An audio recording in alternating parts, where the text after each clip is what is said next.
دوسرا اس میں جو واقعہ قرآن اور سنت سے ملتا ہے اور سیرت کی کتابوں سے، وہ حضرت ابراہیم علیہ السلام کا اپنے بیٹے کو ذبح کرنا، یعنی اپنے بیٹے کو قربان کرنا۔ قربانی کہتے ہیں کہ اللہ تبارک و تعالیٰ کے نام کی نظر و نیاز دینا، کہ اللہ تبارک و تعالیٰ ہم سے راضی ہو جائے اور اللہ تبارک و تعالیٰ کا قرب حاصل ہو جائے۔ اسی لیے تو کہتے ہیں کہ یہ جو نظر و نیاز ہے، چونکہ یہ عبادت ہے اور عبادت اللہ کے علاوہ کی جائز نہیں ہو سکتی، یعنی اگر کوئی نظر و نیاز کے لیے جانور ہم نے قربان کرنا ہے، ذبح کرنا ہے، تو وہ اللہ کے نام کا ہونا چاہیے۔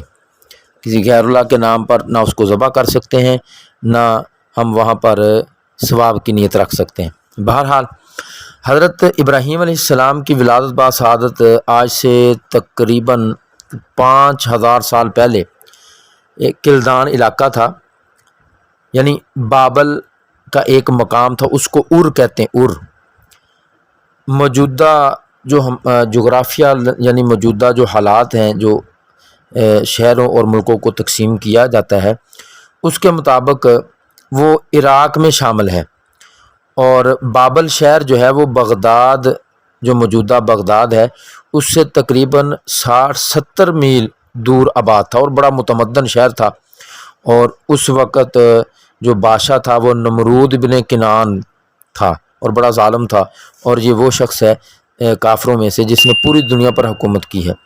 4 بادشاہ ایسے گزرے ہیں جنہوں نے پوری دنیا پر حکومت کی، 2 مسلمان تھے، 2 کافر تھے۔ 2 کافر، ایک تو یہی نمرود اور دوسرا بخت نصر، یہ 2 کافروں کے بادشاہ جنہوں نے پوری دنیا پر حکومت کی، اور 2 مسلمان تھے، ایک حضرت سلیمان علیہ السلام اور دوسرے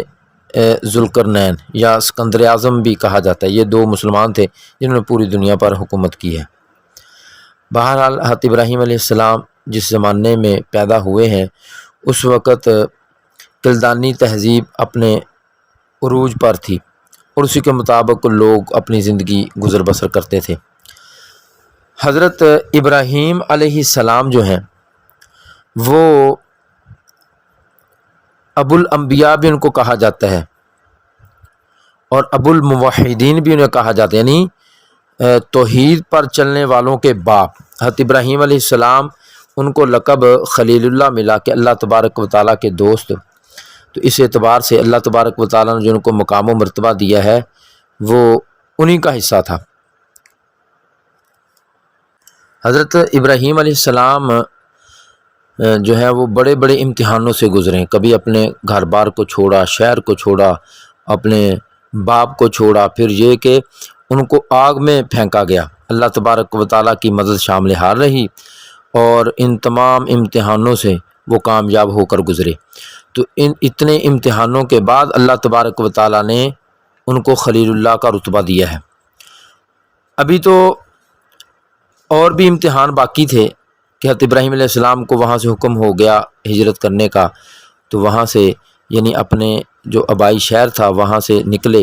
اور شام، فلسطین سے ہوتے ہوئے مکہ کی سرزمین میں پہنچے، یعنی خطہ عرب میں، اور جہاں پر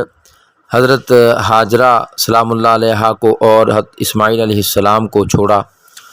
بالکل بے آب و گیا، جہاں پر کوئی نہ درخت ہے، نہ سایہ ہے، نہ کوئی انسان ہے، نہ چرند نہ پرند، کوئی چیز وہاں پر موجود نہیں تھی۔ وہاں پر حضرت ابراہیم علیہ السلام چھوڑ کر چلے گئے اللہ کے حکم سے، تو اللہ تبارک و تعالیٰ نے وہاں پر پانی کا بھی بندوبست کر دیا۔ پھر وہ قبیلہ بنو جرہم والے آ کے بعد ہو گئے۔ یہ ایک مفصل قصہ اور ایک تاریخ ہے کہ جس کے لیے علیحدہ موضوع کی ضرورت ہے۔ تو بہرحال حضرت ابراہیم علیہ السلام اپنے بیٹے اور اپنی اہلیہ کو یہاں پر چھوڑ کر چلے گئے اللہ کے حکم سے۔ اب واپس جاتے ہیں تو پیچھے سے وہاں پر آبادی ہو گئی۔ حضرت ابراہیم علیہ السلام کچھ سالوں کے بعد آئے کہ حضرت اسماعیل علیہ السلام چلنے پھرنے کے قابل ہو چکے تھے۔ اب حضرت اسماعیل علیہ السلام جو ہے وہ چونکہ اپنی والدہ کے ساتھ رہتے، حضرت ابراہیم علیہ السلام آئے، اللہ تبارک و تعالیٰ کا ایک اور امتحان ان پر آیا۔ یہاں پر ایک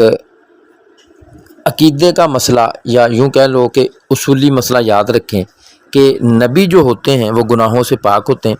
شیطان ان میں در اندازی نہیں کر سکتا، یعنی ان میں دخل نہیں دے سکتا، اور ان کے جو قواعد ظاہرہ اور باطنہ ہیں ان کے اوپر اثر انداز نہیں ہو سکتا۔ اسی لیے انبیاء اکرام جب سوتے ہیں تو صرف ان کی آنکھیں سوتی ہیں، ان کا دل نہیں سوتا، دل ان کا بیدار رہتا ہے۔ اسی لیے انبیاء اکرام خصوصاً حضور صلی اللہ علیہ وسلم ایک دفعہ سو کر اٹھے تو اسی طرح آپ علیہ السلام نے نماز پڑھی۔ اما عائشہ صدیقہ رضی اللہ تعالی عنہا نے عرض کیا، رسول اللہ آپ تو سو گئے تھے؟ آپ نے فرمایا کہ میری آنکھیں سوتی ہیں، میرا دل نہیں سوتا۔ تو مطلب یہ ہے کہ انبیاء اکرام علیہ السلام کی نیند ناقض وضو نہیں ہوتی، یعنی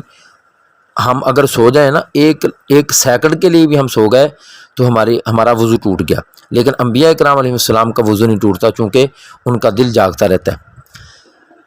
تو حضرت ابراہیم علیہ السلام اب وہاں اپنی اہلیہ کے پاس، اپنے بیٹے کے پاس رہتے ہیں، یعنی واپس جب آ گئے تبلیغ کر کے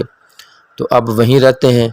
ایک دن رات کو خواب دیکھا، خواب میں کیا دیکھتے ہیں کہ اپنے بیٹے کو اپنے ہاتھوں سے ذبح کر رہے ہیں، یہ خواب تھا۔ اور وہ پہلے جو میں نے بات کی ہے کہ نبی کا دل نہیں سوتا، اس لیے کہ سوتے ہوئے بھی جو خواب دیکھتے ہیں گویا وہ وحی ہوتی ہے اللہ کی طرف سے۔ تو اب Your phone's in flight mode, so I can't help you with that at the moment. اس لیے انبیاء کرام علیہ السلام جو ہے نا ان کے جو خواب ہوتے ہیں وہ وحی ہوتی ہے۔ حضرت ابراہیم علیہ السلام نے خواب میں دیکھا کہ میں اپنے بیٹے کو ذبح کر رہا ہوں، تو گویا یہ وحی تھی۔ اچھا، یہاں پر ایک اشکال ہے، اشکال یہ ہے کہ یعنی دماغ میں آتا ہے اللہ تبارک و تعالیٰ سیدھا ہی حکم دیتے ہیں چلو اپنے بیٹے کو ذبح کر لو، لیکن اگر مفسرین اور محدثین حضرات فرماتے ہیں کہ اگر ڈائریکٹ حکم ہو جاتا کہ چلو جی اپنے بیٹے کو ذبح کرو تو اس میں پھر امتحان نہ رہتا۔ امتحان اسی صورت میں ہوتا کہ جب خواب میں انہیں کہا جاتا، خواب میں حکم دیا جاتا، خواب کے ذریعے سے گویا انہیں کہا جاتا کہ آپ اپنے بیٹے کو ذبح کریں، کیونکہ خواب جب انسان دیکھتا ہے نا تو اس میں پھر تعویل کی راہ ہوتی ہے، انسان اس میں کوئی تعویل کر سکتا ہے، کوئی ہیلا بہانہ کر سکتا ہے۔ تو اب خواب کے ذریعے سے ہی حضرت ابراہیم علیہ السلام کو آزمایا جا رہا ہے، یہ امتحان تھا۔ تو حضرت ابراہیم علیہ السلام نے صبح اٹھ کے اپنے ہونہار اور فرما بردار بیٹے سے یہ بات کی کہ میں دیکھ رہا ہوں خواب میں کہ میں تمہیں ذبح کر رہا ہوں۔ اب وہ ہونہار اور فرما بردار بیٹا، سعادت مند بیٹا فوراً اپنے باپ کے اس ارشاد پر جھک گیا کہ جیسے اللہ تبارک و تعالیٰ نے آپ کو حکم دیا ہے میں جھک جاتا ہوں، آپ اللہ تبارک و تعالیٰ کا حکم پورا کریں۔ چنانچہ پھر قصہ وہی کہ حضرت ابراہیم علیہ السلام حضرت اسماعیل علیہ السلام کو لے کر چل دیے اور وہاں قربان گاہ پر لے گئے، اور وہاں جا کے حضرت اسماعیل علیہ السلام کو لٹایا اور چھری کو تیز کیا، چھری ان کی گردن پر چلائی لیکن وہ چھری نہیں چلی۔ اصل میں تو امتحان یہی تھا کہ جو آدمی اپنی خواہشات کو قربان کر کے اللہ تبارک و تعالیٰ کے حکموں کے مطابق چل دیتا ہے، اللہ تبارک و تعالیٰ اس کے لیے راستے کھول دیتے ہیں۔ تو اب یہ صرف آزمائش تھی کہ دیکھیں یہ میرے حکم پر عمل درآمد کرتا ہے۔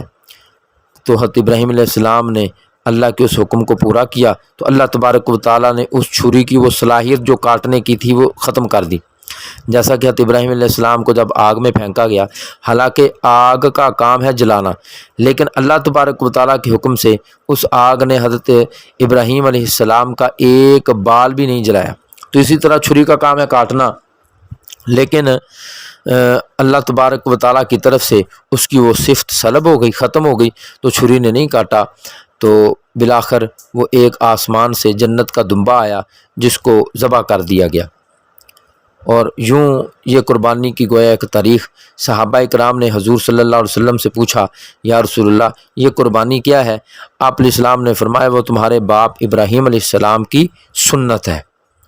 تو یہ حضرت آدم علیہ السلام کا قصہ، اور یعنی کہ ان کے بیٹوں کا قصہ ان کے زمانے میں، پھر حضرت ابراہیم علیہ السلام کا اپنے بیٹے کو ذبح کرنا، اور اسی طرح ایک اور بات بھی جو چلتے چلتے بطور معلومات کے آپ کی گوش گزار کر دیتا ہوں کہ حضور صلی اللہ علیہ وسلم کے جو دادا جان ہیں جناب عبد المطلب، انہوں نے بھی قربانی کی منت مانی تھی۔ تو وہ بھی مختصر سا قصہ چلو آپ کے گوش گزار کر دیتا ہوں میں۔ دوسرا جو مختصر سا قصہ، جناب عبد المطلب جو حضور صلی اللہ علیہ وسلم کے دادا جان ہیں، انہوں نے منت مانی تھی، چونکہ یہ متولی تھے خانہ کعبہ کے اور حضرت ابراہیم علیہ السلام کی اولاد میں سے ہیں۔ اور یہ بات بھی یاد رہے کہ مکہ جو سرزمین عرب ہے وہاں پر حضرت ابراہیم علیہ السلام نبی بن کے آئے، پھر ان کے بعد حضرت اسماعیل علیہ السلام ان کے بیٹے نبی بنے۔ حضرت اسماعیل علیہ السلام کے بعد حضور صلی اللہ علیہ وسلم تک کوئی آدمی جو ہے وہ خطہ عرب میں نبی بن کے نہیں آیا، اور حضور صلی اللہ علیہ وسلم حضرت اسماعیل علیہ السلام کی اولاد سے ہی ہیں۔ بہرحال جناب عبد المطلب نے منت مانی ہوئی تھی کہ اگر خدا اللہ تعالیٰ نے مجھے 10 بیٹے دیے نا تو ایک بیٹے کو میں اللہ کی راہ میں قربان کر دوں گا۔ یہ آرزو پوری ہو گئی، یعنی جناب عبد المطلب کے 10 بیٹے ہو گئے۔ اب جناب عبد المطلب نے اپنے تمام بیٹوں کو اکٹھا کیا اور بیت اللہ میں لے آئے اور ان کے نام پر قرعہ اندازی کی کہ جس کا نام نکلے گا اس کو اللہ کے نام پر میں ذبح کر دوں گا۔ جب قرعہ ڈالا گیا تو قرعہ میں جناب عبداللہ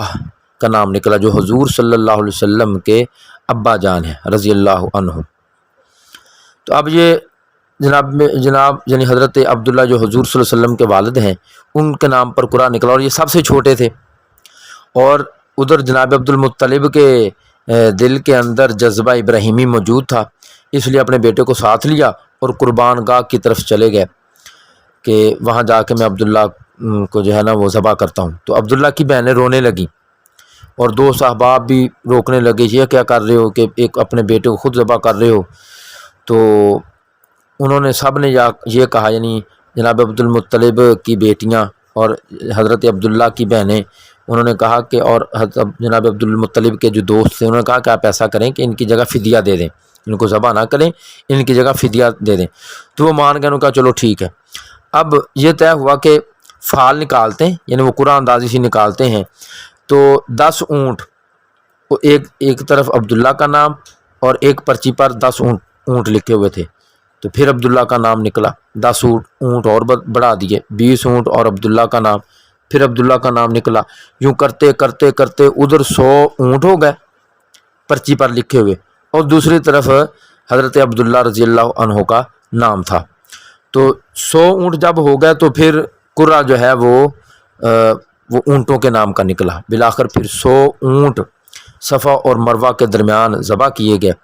اور یوں حضرت عبداللہ رضی اللہ تعالی عنہ کا فدیہ دے دیا گیا۔ تو باقی اور بھی بہت ساری باتیں ہیں، تو یہ مختصر، چونکہ جو کورس ہمارا مختصر ہے تو اس حوالے سے چلو جو چیدہ مقامات ہیں اور جو مین پوائنٹ ہیں ان کو ذکر کیا جاتا رہے گا، تاکہ جن کے جاننے سے جو ہمارا موضوع ہے اس سے مناسبت پیدا ہوتی ہے، تو اس اعتبار سے اس کا کچھ نہ کچھ جاننا ہمارے لیے ضروری ہے۔ اللہ تبارک و تعالیٰ سے دعا ہے کہ اللہ تبارک و تعالیٰ ہمیں صحیح طریقے سے، جیسا کہ آپ علیہ السلام کی سنت ہے، قربانی کرنے کی توفیق عطا فرمائے اور اخلاص کی دولت سے ہمیں مالا مال فرمائے۔ آمین یا رب العالمین، وما علینا الا البلاغ المبین۔